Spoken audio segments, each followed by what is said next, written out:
Bird flu virus పై నెల్లూరు అధికార యంత్రాంగం అప్రమత్తమైంది. చాటగొట్ల, గుమ్మెళ్లదిబ్బ గ్రామాల్లో వైరస్ నిర్మూలన చర్యలు చేపట్టారు.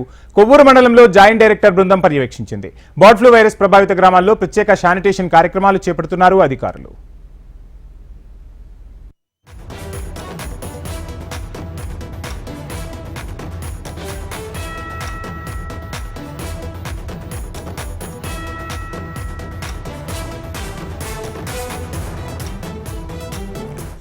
బర్డ్ ఫ్లూ వైరస్ పై నెల్లూరు అధికార యంత్రాంగం అప్రమత్తమైనట్టు తెలుస్తుంది. చాటగొట్ల, గుమ్మలదిబ్బ గ్రామాల్లో వైరస్ నిర్మూలన చర్యలు చేపట్టారు అధికారులు.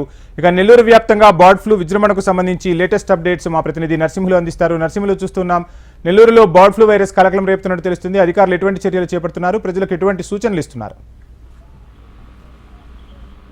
నెల్లూరు జిల్లాలో కలకలం రేపిన బర్డ్ ఫ్లూ పైన జిల్లా యంత్రాంగం కూడా పూర్తిగా అప్రమత్తమైంది. ఇప్పటికే 8 బృందాలను ఏర్పాటు చేసింది. అటు పొదలకూరు మండలంలోని 8 గ్రామాల్లో జిల్లా పంచాయతీ అధికారిని సుష్మితారెడ్డితో పాటు అక్కడ ఉన్నటువంటి అసిస్టెంట్ డైరెక్టర్ వెటర్నరీకి సంబంధించినటువంటి నాగమణి, మిగిలినటువంటి అధికార యంత్రాంగం కూడా వాళ్ళందరూ కూడా ఆ ఏరియాలో ఉన్నటువంటి ముందు జాగ్రత్తలు, ముఖ్యంగా ఎవరు కూడా ఆ ప్రాంతంలో చికెన్ విక్రయాలు కానీ అలాగే చనిపోయిన కోళ్లను కానీ ఆ పరిసర ప్రాంతాల్లో ఉంచకుండా వాటిని కూడా నిర్మూలించే కార్యక్రమాన్ని కూడా శ్రీకారం చుట్టారు. ఇంకోవైపు జిల్లా నుంచి కానీ బయట ప్రాంతాల నుంచి కానీ ఆ ప్రాంతానికి ఎవరు రాకూడదు, అక్కడ విక్రయాలు, మాంసం లాంటి విక్రయాలు కూడా చేపట్టకూడదు కూడా నిషేధాజ్ఞలు కూడా జారీ చేశారు. జిల్లా యంత్రాంగం నిన్న ఈ రిపోర్ట్ రాగానే జిల్లా కలెక్టర్ హరినారాయణ జిల్లా లైన్ డిపార్ట్మెంట్ తో అంటే పశుసంవర్ధక శాఖ మిగిలినటువంటి అధికార యంత్రాంగం మొత్తంతో కూడా ఒక సమావేశం నిర్వహించి ఒక స్పష్టమైనటువంటి ఆదేశాలు ఇచ్చారు.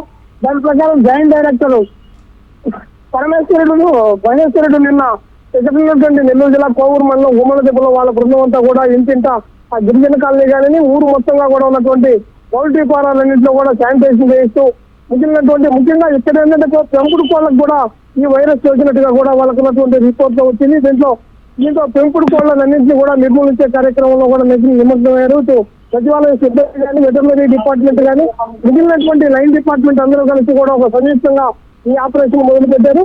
అయితే ఇంకొక ముఖ్యమైనటువంటి విషయాన్ని కూడా ఇక్కడ ఉన్నటువంటి ఈ అసిస్టెంట్ డైరెక్టర్ గా ఉన్నటువంటి చైతన్య కిషోర్ ఒక ప్రధానమైనటువంటి అంశాన్ని కూడా జిల్లా ప్రజలకు కూడా తెలియజేశారు.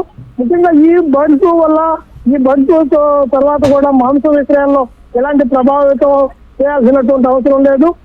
ఇప్పుడు ముఖ్యంగా చికెన్ కానీ మిగిలినటువంటి మాంసం విక్రయాలు యథాతథంగా కొనసాగించుకోవచ్చు. ముఖ్యంగా ఇండియన్ కుకింగ్ సిస్టమ్ ప్రకారం 100 నుంచి 150 డిగ్రీల సెల్సియస్ లో వేడిలో కూడా ఉడకబెడుతున్నందువల్ల ఈ బర్డ్ ఫ్లూ వ్యాధి వల్ల మనుషులకు ఎలాంటి ఇబ్బంది ఉండదు. కాబట్టి ఎవరు కూడా ఆందోళన చెందిన అవసరం లేదు.